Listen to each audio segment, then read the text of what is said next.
Alors bonjour à toutes et tous, merci d'être venus.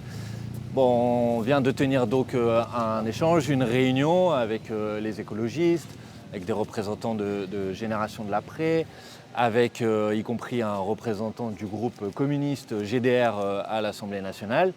Et nous nous sommes accordés sur un certain nombre d'éléments face à la situation évidemment inédite et extrêmement grave que connaît notre pays aujourd'hui. La première chose que nous avons dit, c'est que le président de la République, par son entêtement à maintenir des gouvernements qui sont des gouvernements illégitimes au pouvoir, est totalement responsable de la situation de chaos que connaît la France aujourd'hui. La deuxième chose que nous avons dit ensemble, c'est que dans l'hypothèse où le président de la République nommerait à nouveau un gouvernement qui aurait pour intention de poursuivre la continuité de la politique macroniste, nous le censurerions. La troisième chose que nous avons dit, c'est que dans l'hypothèse où le président de la République déciderait dans les prochains jours de dissoudre l'Assemblée nationale, nous avons une volonté commune et partagée de présenter ensemble des candidatures porteuses du programme du nouveau Front populaire sur l'ensemble des circonscriptions. Nous nous adressons donc par là même à toutes celles et tous ceux avec qui nous avons fait la NUPES et le nouveau Front populaire, et nous leur disons qu'une nouvelle réunion aura lieu demain matin pour continuer à avancer ensemble sur ces objectifs et être en capacité de faire face à toutes les hypothèses qui sont aujourd'hui sur la table. Mais sans les socialistes, est-ce que cette union ce NFP est possible ? Écoutez, cette réunion de ce matin, elle a été proposée à tous. Pour l'instant, vous l'avez dit, le Parti socialiste n'a pas souhaité y répondre favorablement. Comme je vous l'ai dit, nous, notre proposition, elle s'adresse à toutes celles et à tous ceux qui veulent continuer à porter le programme du nouveau Front populaire.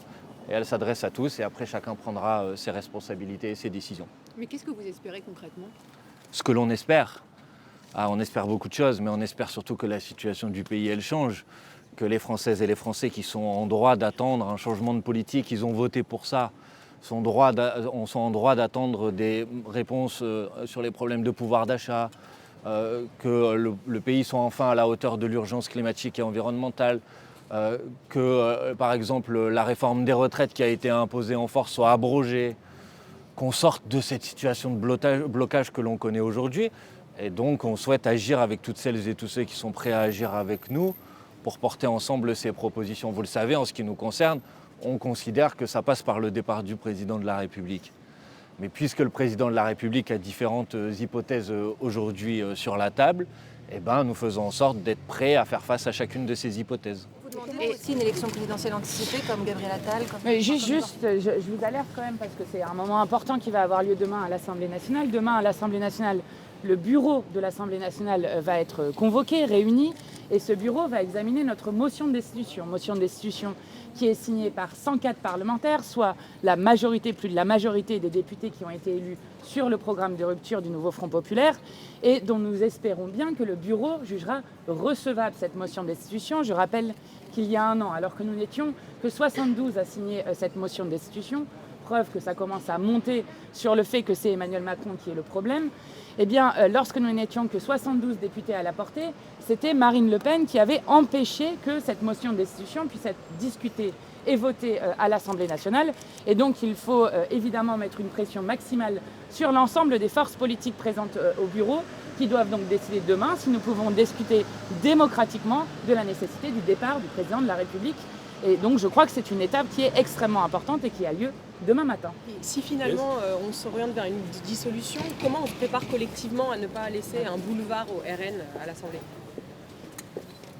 Je pense que Manuel Bompard a répondu sur ce point, c'est-à-dire que cette réunion de ce matin, elle tire un certain nombre de points d'accord entre nous, dont le fait qu'on a conscience de la gravité du risque de l'extrême droite, comme on en avait conscience au moment de la création de la NUPES, puis du nouveau Front populaire.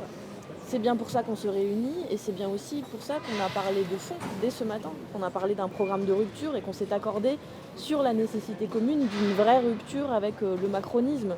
Parce qu'on est persuadés les uns et les autres dans le cadre de cette réunion que finalement le macronisme permet à l'extrême droite de dérouler sans aucun problème son programme idéologique par la voie y compris de certains ministres jusqu'à présent, je pense à M. Retailleau ou à M. Darmanin, et que donc il faut y opposer une rupture très ferme et pas une politique d'accompagnement.